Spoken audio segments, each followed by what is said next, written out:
Praful sir, जो बात ओम Saini sir कह रहे हैं, एक आध चीजें मैं भी उसमें जोड़ना चाहता हूं समझने के लिए। आज हमारे देश के प्रधानमंत्री सदन के अंदर खड़े होकर के वो कह रहे हैं कि वंदे मातरम के साथ विश्वासघात किया गया।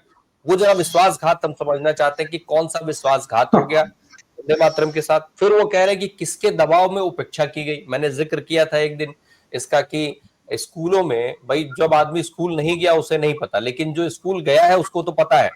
ओम सैनी सर से लेकर के मैं, या मुझसे भी कम उम्र के लोग मेरे ऑफिस में हैं, कोई ऐसा नहीं है जो ये कह दे कि उसके स्कूल में वंदे मातरम ना गवाया जाता रहा हो।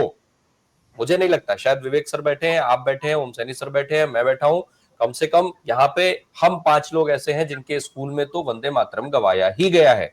फिर उपेक्षा कब हुई, कैसे हुई, क्या बता रहे हैं मोदी जी देश को?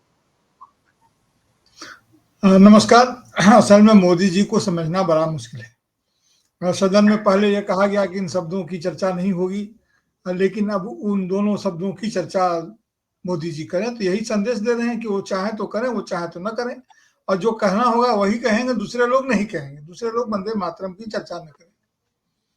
वंदे मातरम के साथ साथ जय हिंद भी है, इस सूची में है, और दोनों का संबंध बंगाल से, यानी कि आज के पश्चिम बंगाल कह लीजिए या बंगाल कह लीजिए।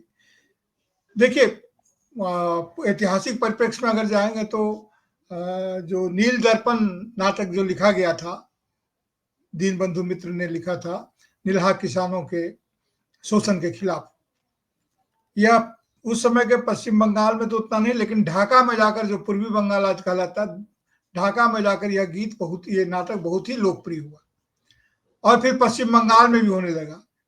यहाँ लॉर्ड लीटन थे, तो उन्होंने एक ड्रामेटिक परफॉर्मेंसेज एक्ट के जरिए ड्रामेटिक परफॉर्मेंसेज को थोड़ा सा बैन कर दिया कि अनुमति लेनी होगी।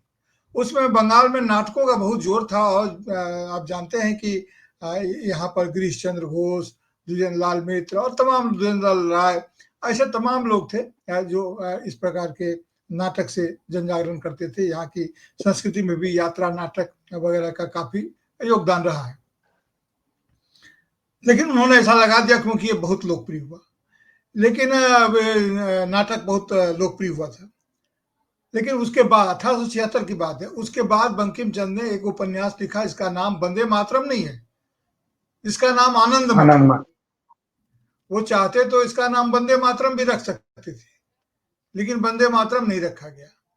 यह गीत लगभग 1874-75 में यह गीत लिख लिया गया था, तो वंदे मातरम इसके उपन्यास पे बाद में लाया गया।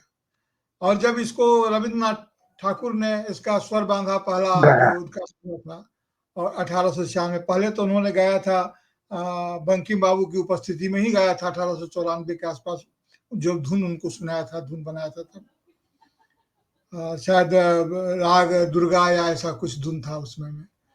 तो उनको रविंद्रनाथ टैगोर को काफी पसंद आया, तो उनके निधन के बाद कलकत्ता कॉन्फ्रेंस जब कांग्रेस का हुआ, तो 1896 में रवि बाबू ने खुद ही इसको गाया था।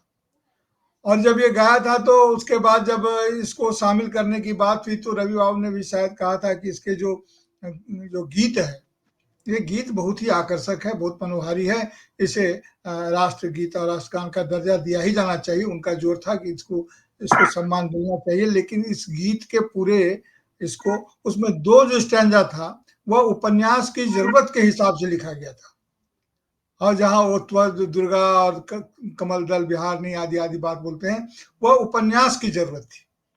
और यह जो ऊपर का जो अंश था, वह बंगाल की भू प्राकृतिक सौंदर्य और राष्ट्रीयता का, भारतीय राष्ट्र में जो हमारे ऋषि मुनियों ने जो गाया है, उसको बांग्ला में लिखा गया था, वो बांग्ला का गीत था। तो इस प्रकार से पूरे उपन्यास से रविन्द्रनाथ ठाकुर ने अपनी असहमति जाहिर की थी। इस उपन्यास के कंटेंट और उस कंटेंट को समर्थित करता हुआ गीत का यह जो स्टैंजा है, इसे शामिल नहीं किया जा सकता राष्ट्रीय गीत में, क्योंकि यह राष्ट्र उस रूप में नहीं है जिस रूप में इसको होना चाहिए। और उस समय में जो उसका कंपोजिशन था, जब इसे स्वीकार किया गया, तो बहुत सारे हमारे जवाहरलाल नेहरू ही नहीं के, मुंशी श्यामा ये भी थे, बहुत सारे लोग थे, श्याम गांधी जो थे, जी जी, श्यामा प्रसाद मुखर्जी वगैरह बहुत लोग थे जो इन्होंने कहा, और किसी ने आपत्ति नहीं की, और ये बात माना। उस समय में हमारे जो है सो ये अब्दुल्ला भी थे, वो भी थे, क्या नाम था उनका, अब्दुल कलाम आजाद भी उस सभा में थे। तो उसको स्वीकारा गया।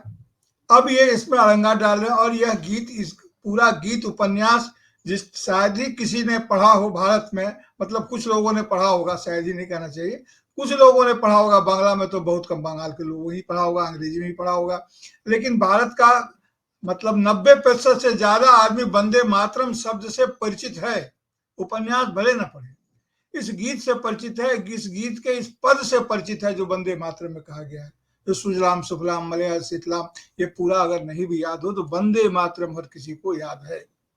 तो ये जो मातृवंदना है इसको, लेकिन उसी समय में भारत माता का चित्र भी लोगों ने किया था, तो चित्र को नहीं स्वीकार किया गया उस ढंग से, लेकिन संविधान में इसको मर्यादा दी गई और बाद में रविन्द्रनाथ ठाकुर ने जो गीत लिखा था जनगण मन अधिनायक जय, उसे भी दर्जा दिया गया और उसको भी स्वीकार किया गया और ये इस तरह से स्वीकृत हुआ। किसी ने इस गीत का अपमान नहीं किया, किसी ने नहीं, चाहे नरम दल हो गरम दल हो। और आप जानते हैं, अगर ये सब बात करते हुए हमें थोड़ा सा प्रेसिडेंसीज के जमाने को याद करना होगा, जो बंगाल प्रेसिडेंसी बहुत बड़ी प्रेसिडेंसी थी, और बंगाल प्रेसिडेंसी जो कंपनी के शासन में, जो बाद में फिर प्रांतों में बदल गया, बंगाल प्रेसिडेंसी और महाराष्ट्र प्रेसिडेंसी, बॉम्बे प्रेसिडेंसी इसको कहते थे।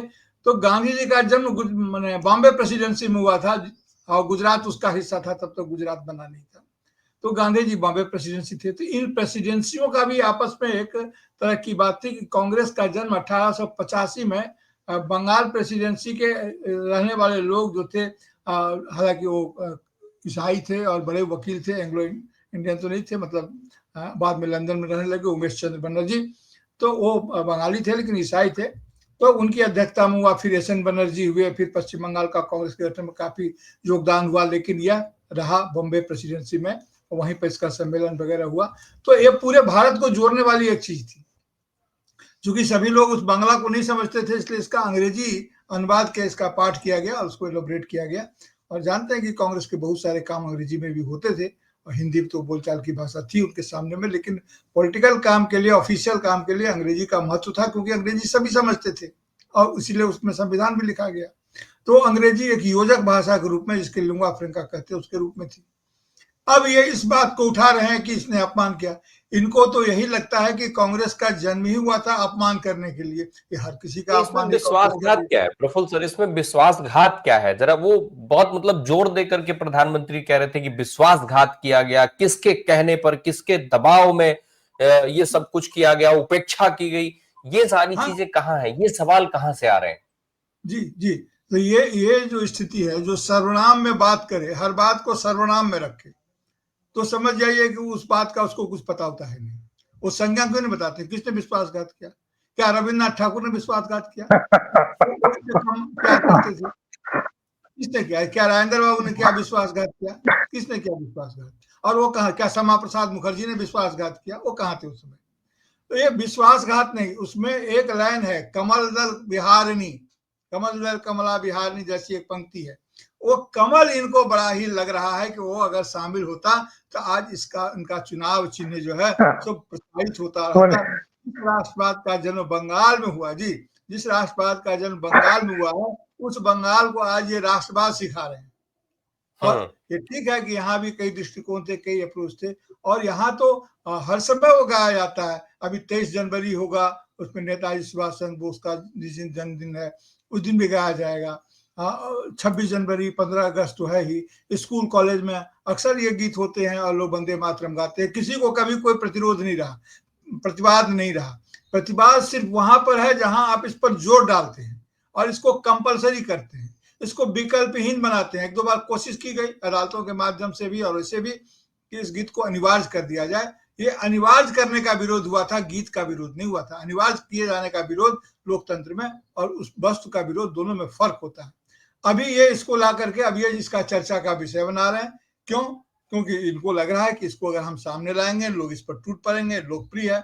आज की तारीख में वंदे मातरम का महत्व सबके दिल में बसा हुआ है। कोई भी इसे विवाद का विषय नहीं मानता है, नहीं बनाना चाहता है। ये बोलते हैं विश्वासघात किया। क्या विश्वासघात किया? 1905 में जब भंग हुआ तो भी इस गीत ने बहुत ही महत्वपूर्ण भूमिका अदा की। वंदे मातरम लोग गाते थे। रीयूनिफिकेशन के समय में भी वंदे मातरम को लोग गाते थे। जब यहाँ से राजधानी चली गई, एक दिन के लिए इलाहाबाद भी, प्रयागराज भी भारत की राजधानी बना था, जो आगरा प्रेसिडेंसी में पड़ता था, और उसके बाद फिर जब दिल्ली इसकी राजधानी हो गई, तब भी इस गीत को लोग गाते थे और ये गाते रहे। तो ये गीत ऐसा है। और एक बात ये जरूर ध्यान देना चाहिए कि इस गीत की स्वीकृति, इस गीत का जो मंतव्य है, वो खास करके हमारे संविधान सभा ने इसको स्वीकार किया हुआ, और उपन्यास का कंटेंट दोनों एक दूसरे के लगभग विरोधी हैं, क्योंकि उसकी पृष्ठभूमि दूसरी है।